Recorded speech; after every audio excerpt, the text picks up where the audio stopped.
peut-être qu'il convient de saluer l'activité de Mémoire du Congo, qui mène depuis 2002 une récolte de témoignages dans un effort qui se veut constant et systématique. Le dynamisme, la disponibilité et l'assiduité de ses membres, l'ampleur de ses réseaux de témoins potentiels, la solide structure humaine et technique mise en place et finalement le temps investi ont permis une activité telle qu'un projet ou un centre de recherche n'aurait pas pu mettre en place ou même espérer pouvoir mettre en place dans ces mêmes conditions, y compris les conditions financières. Les historiens sont grandement redevables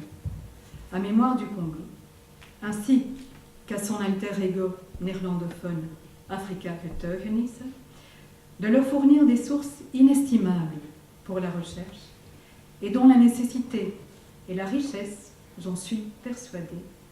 se confirmeront encore bien davantage dans un avenir pas si éloigné.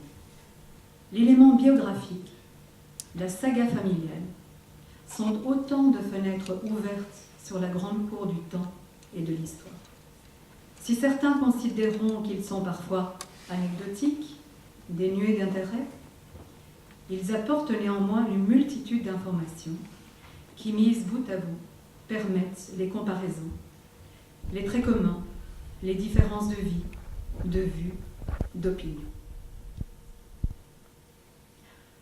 Un autre point tout aussi important, à mon sens, voire peut-être même plus,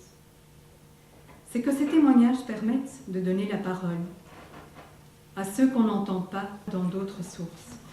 ces oubliés de l'histoire que j'évoquais plus haut, et de leur donner un temps de parole parfois considérable, ce qui constitue, du seul fait d'être entendus, une reconnaissance publique de leur passé et une réhabilitation de celle-ci par rapport au présent.